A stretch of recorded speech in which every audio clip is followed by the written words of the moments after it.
bahwasanya bupati itu tidak menghilang. Ya. Bahkan saya dengar bupati ingin sekali berjumpa dengan mahasiswa. Ya, benar sekali.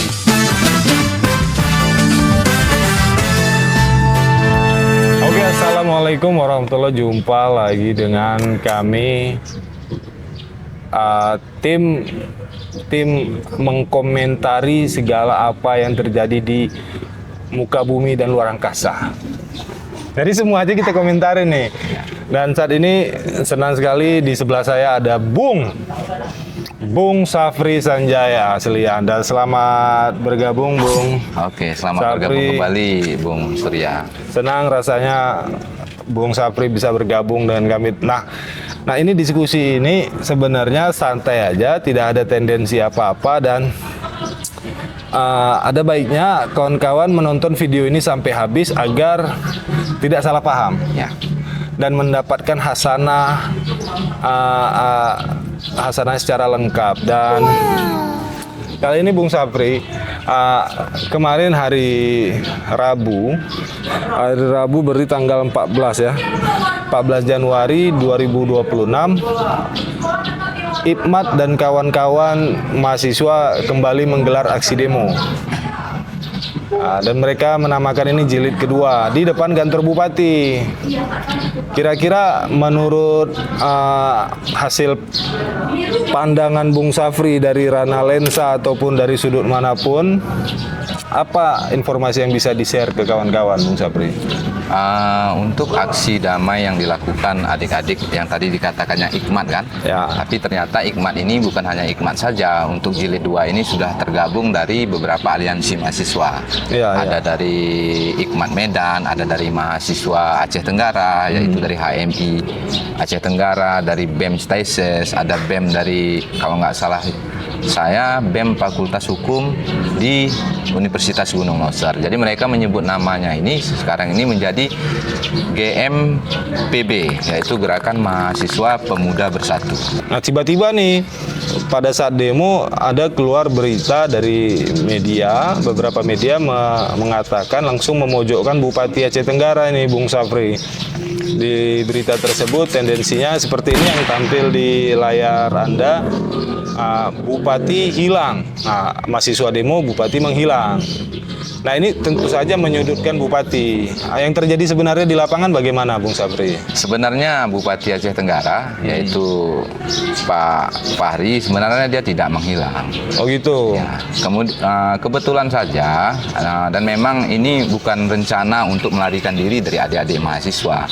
Ya. Tapi kebetulan Pak Bupati memang mendapat undangan secara resmi dari Kemendagri untuk ke Jakarta, yang mana itu mungkin kalau saya mendapat informasi dari dalam, bahwasannya Pak Bupati pada tanggal 15, yaitu hari Kamis tanggal 15, melaksanakan rapat dengan Mendagri. Mendagri, ya. Jadi kita harus menyampaikan informasi ini yang jelas dan benar kepada publik agar tidak menyesatkan, ya. Informasi publik ini tidak menyesatkan, bahwasanya Bupati itu tidak menghilang. Ya. Bahkan saya dengar Bupati ingin sekali berjumpa dengan mahasiswa. Ya, benar sekali. Bupati padahal ingin berjumpa dengan mahasiswa. Ya. Lalu hasil dari demo tanggal 14 adalah terjadinya audiensi. Informasi apa yang bisa Bung Safri sampaikan nih ke masyarakat? Apa yang terjadi pada audiensi tadi? Ya, sebelum terjadi audiensi perlu juga saya informasikan. Bahwasanya pada jam 6 sore adik-adik mahasiswa masih menunggu kehadiran Pak Bupati. Oh, tanggal 14 kemarin. Tanggal 14. Ya. Namun kemudian Pak Kapolres Aceh Tenggara berkomunikasi dengan adik-adik mahasiswa menjelaskan bahwasanya Pak Bupati memang tidak ada di Aceh Tenggara. Dan saya juga salut kepada adik-adik GMPB ya tadi, GMPB, bahwasanya juga akhirnya mereka juga mengerti dan memahami dan meminta kepada Pak Kapolres untuk menghadirkan Pak Wakil Bupati. Kemudian Pak Kapolres menelpon Pak Wakil Bupati, jam 6 ditelepon sama Pak Kapolres, kemudian siap maghrib Pak Wakil Bupati datang. Dan di situ ada perbincangan mungkin yang kalau kita ceritakan lebih panjang, dan intinya itulah terjadinya audiensi pada tanggal 15 ini. Dan audiensi tadi pagi terjadi di Oprum ya, kantor Bupati. Bupati jam 9 pagi. Apa yang seru dari audiensi ini? Apa sih sebenarnya permintaan mahasiswa? Kalau kita lihat tadi itu bahwasanya itu seru. Ya. Seru. Karena di situ ada atraksi-atraksi dari adik-adik mahasiswa. Oh gitu. Nah, atraksi ini jangan salah tanggap. Ya. Nah, atraksi bahwasanya adik-adik itu menyampaikan apa aspirasi mereka yang selama ini yang ingin mereka sampaikan kepada Pak Bupati. Ya. Nah, kemudian pada saat audiensi ini dihadiri oleh Pak Wakil Bupati dan Pak Sekda, dan ini sudah menjadi kesepakatan antara adik-adik GMPB dan pemerintah daerah. Di sini saya menilai bahwasannya saya merasa bahwasannya adik-adik dari GMPB ini cukup cerdas mereka menyampaikan aspirasi, dan kalaupun saya bilang bahwasannya adik-adik GMPB ini memang benar-benar ingin menyampaikan aspirasi dari masyarakat. Oh gitu, murni maksud Bung Safri, aspirasi mereka murni kebutuhan masyarakat terdampak banjir. Yang mana selama ini di publik kan sebelum-sebelumnya kita lihat di media-media, baik di media sosial maupun di media cetak, bahwasannya ini terutama sebelum GMPB IPMAT begini, IPMAT begitu, mungkin kita bisa melihat tadilah. Karena respon dari Pak Wakil Bupati dan Pak Sekda juga sangat bagus terhadap mereka. Nah, karena apa yang disampaikan oleh mereka tadi ditampung oleh Pak Sekda dan Pak Wakil Bupati. Oh ya. Aku juga sempat tadi mendengar dialektikanya berlangsung cukup seru. Lalu ada diksi-diksi menarik dari Sekda Aceh Tenggara, seperti karena kita tahu strategi Sabarudin Ketua IPMAT melebar atau menyambar ya, teknik gaslight ya. Dia nyambar masalah itu kemana-mana sampai terjadi kebakaran gitu kan. Tapi cara Pak Sekda menghentikannya saya selalu juga, dan baru ini dengar kata-kata itu. Waktu Pak Sekda bilang dalam diskusi ini jangan argumennya jangan seperti main dam batu. Dikeluarkan bala 6, keluar 6-3. Keluarkan bala 3, keluar 3-4. Jadi melebar, nggak selesai-selesai, macam seperti permainan dam batu gitu. Masalah poin fokusnya nggak jelas. Jadi ketika dijawab melebar masalahnya, dijawab pemerintah melebar masalahnya. Tapi itu tadi trik yang luar biasa cerdas saya rasa. Tidak kalah penting juga Bung Surya. Ya, gimana Bung Safri? Tadi Pak Sekda kita melihat mengeluarkan bahasa-bahasa yang mungkin jarang kita dengar. Iya. Tapi jadi bahwasanya untuk mencairkan suasana di saat rapat yang sudah tegang. Betul. Di akhir penutup tadi, closing rapat audiensi tersebut, Pak Wakil juga mengeluarkan bahasa yang keren. Oh, gimana tuh? Pak Wakil Bupati. Ada tadi saya dengar bahasa dari Pak Wakil. Pak Wakil mengeluarkan menyampaikan bahasanya yaitu ada aksi maka ada reaksi. Jadi harapan Bapak Wakil Bupati juga bahwasannya kepada kita semua bijaklah dalam berkomunikasi publik untuk mencerdaskan anak bangsa. Waktu dulu ada pepatah yang mengatakan mulutmu harimaumu. Tapi pada saat sekarang beda. Pepatahnya udah berubah, kata Pak Wakil. Jari-jarimu harimau. Sosial media ya. Karena di sosial media.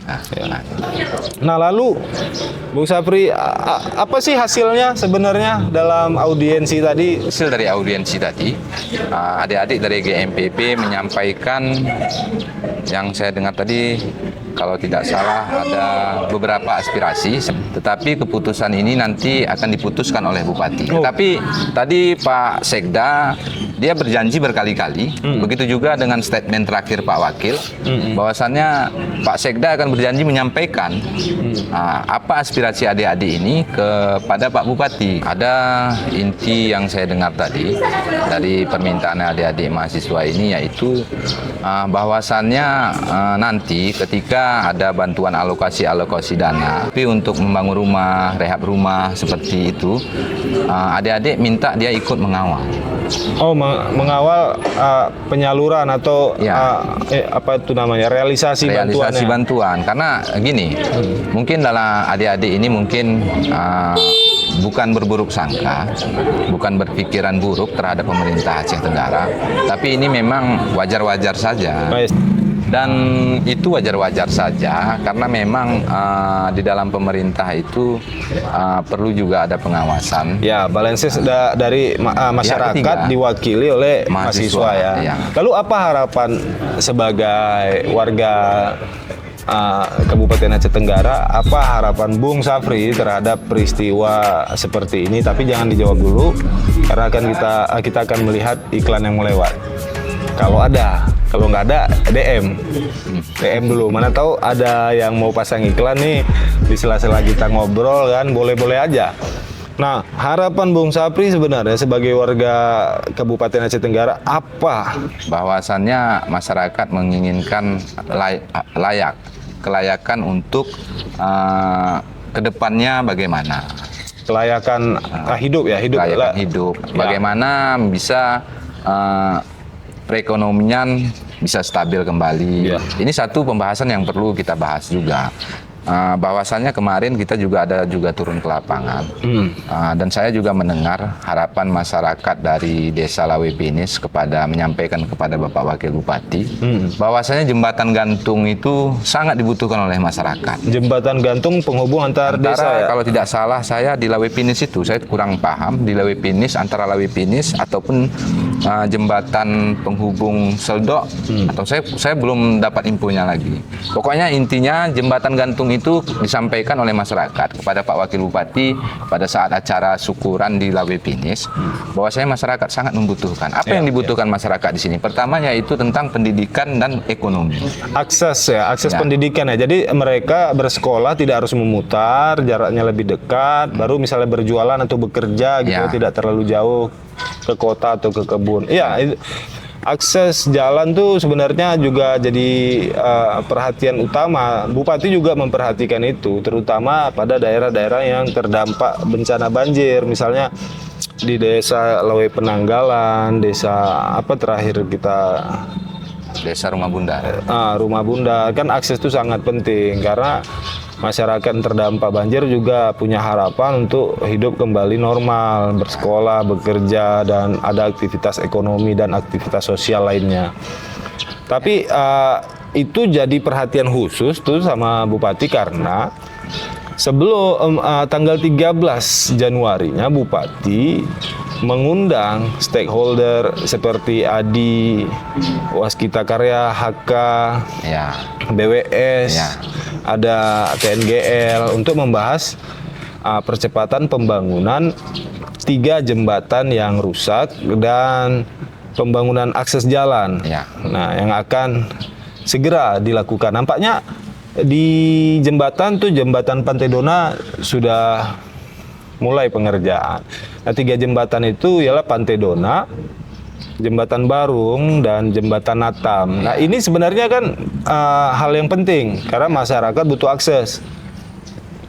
Jadi percepatan itu digenjot oleh pemerintah kabupaten kota, dalam hal ini Pak Bupati, agar segera dilaksanakan. Harusnya kan masyarakat juga melihat ini sebagai satu usaha yang total dari Bupati, dan semoga aja nih tahun ini sudah dimulai pengerjaan, kalau bisa selesai. Jadi gini, ini juga perlu saya sampaikan juga kepada publik bahwasannya Pak Bupati pergi ke Jakarta mengikuti undangan yang diundang oleh Mendagri Tito jadi saya mendapat informasi dari dalam bahwasannya Pak Bupati bukan hanya itu saja, tapi Pak Bupati berangkat ke Jakarta ingin melobi bahwasannya bagaimana pembangunan di Aceh Tenggara ini supaya cepat realisasi. Karena Pak Bupati saya lihat kemarin, saya juga melihat kemarin pada saat rapat itu juga bahwasanya maksudnya bukan disesalkan, tetapi yang diinginkan, yang paling diharapkan oleh Pak Bupati adalah jembatan ini. Kenapa? Karena rupanya di daerah Kecamatan Darul Hasanah ada 300 siswa di sana yang harus melewati akses jembatan. Jadi sehingga informasi yang saya dapat kalau tidak salah itu 70 siswa cuman yang sekolah. Sehingga begitu kita turun ke lapangan, kita survei kepada masyarakat, ternyata guru nih yang hadir nih juga ke desa-desa tersebut untuk mengajar. Jadi kan harapan Pak Bupati, memang bencana ini tidak kita inginkan. Dan siapapun tidak menginginkan bencana ini.